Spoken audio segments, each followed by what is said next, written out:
बिहार विधानसभा चुनाव के लिए पहले चरण की वोटिंग में कुछ ही दिन बचे हैं, लेकिन उससे पहले सभी राजनीतिक दलों का चुनाव प्रचार जोरों पर चल रहा है। पार्टियों के दिग्गज ताबड़तोड़ रैलियां कर रहे हैं ताकि जीत का परचम लहरा सके। हर बार की तरह इस बार भी कई ऐसी सीटें हैं जिन पर सबकी नजरें टिकी हुई हैं। कुछ सीटें तो ऐसी हैं जहां बड़े राजनीतिक दलों का अब तक खाता तक नहीं खुल सका है, चाहे वो भारतीय जनता पार्टी हो, राष्ट्रीय जनता दल हो या फिर हो कांग्रेस। उन्हीं में से एक सीट है किशनगंज, जहां से बीजेपी कई प्रयासों के बाद भी अपना खाता नहीं खोल सकी है।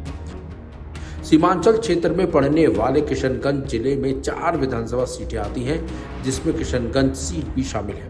मुस्लिम बहुल इस जिले की किशनगंज सीट पर बीजेपी को अब तक एक बार भी जीत नहीं मिल सकी है। यहाँ पर 60% से ज्यादा मुस्लिम आबादी रहती है। साल 1967 के बाद से यहाँ पर मुस्लिम प्रत्याशी ही चुनाव जीतता आ रहा है। महागठबंधन का ऐसा दबदबा कि एनडीए 2020 के चुनाव में अपना खाता तक नहीं खोल सकी थी।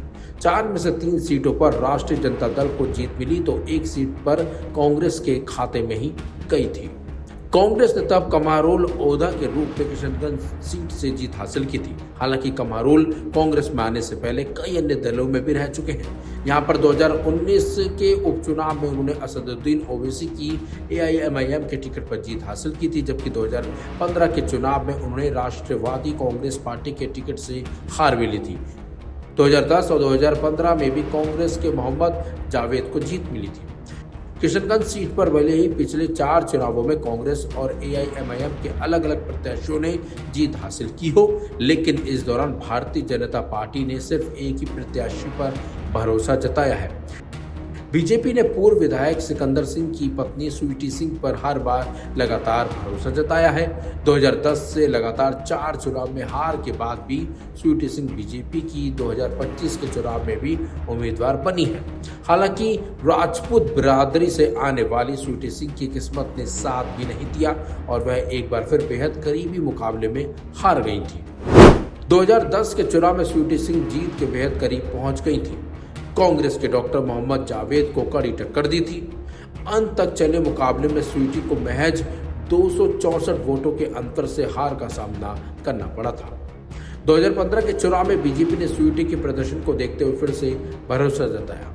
इस चुनाव में भी बीजेपी प्रत्याशी ने कांग्रेस के मोहम्मद जावेद को कड़ी चुनौती दी थी। स्वीटी महज 8,609 वोटों के अंतर से चुनाव हार गई। इसके बाद साल 2019 में किशनगंज सीट पर उपचुनाव कराया गया। स्वीटी सिंह लगातार तीसरी बार बीजेपी की प्रत्याशी बनी। AIMIM कमारुल ओहदा को कड़ी चुनौती दी। स्वीटी सिंह 10,204 वोटों के अंतर से चुनाव हार गई। 47 साल की स्वीटी सिंह बीजेपी के पूर्व विधायक सिकंदर सिंह की पत्नी और पेशे से वकील है। विधायकी का चुनाव लड़ने से पहले वह राजनीति में आ गई थी।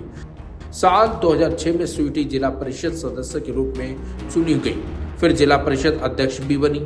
इसके बाद वह जिला पार्षद के रूप में भी चुनी गई। स्वीटी के पति सिकंदर सिंह ने साल 1995 के विधानसभा चुनाव में किशनगंज की ठाकुरगंज सीट पर जीत हासिल कर बीजेपी के लिए जिले में पहला खाता खोला था। बीजेपी ने साल 2025 में भी स्वीटी सिंह को लगातार 5वीं बार अपना उम्मीदवार बनाया है। महागठबंधन की ओर से कांग्रेस से मौजूदा विधायक इजहारुल हुसैन का टिकट काट दिया और पूर्व विधायक कमरुल ओहदा को फिर से चुनावी मुकाबले में उतार दिया है।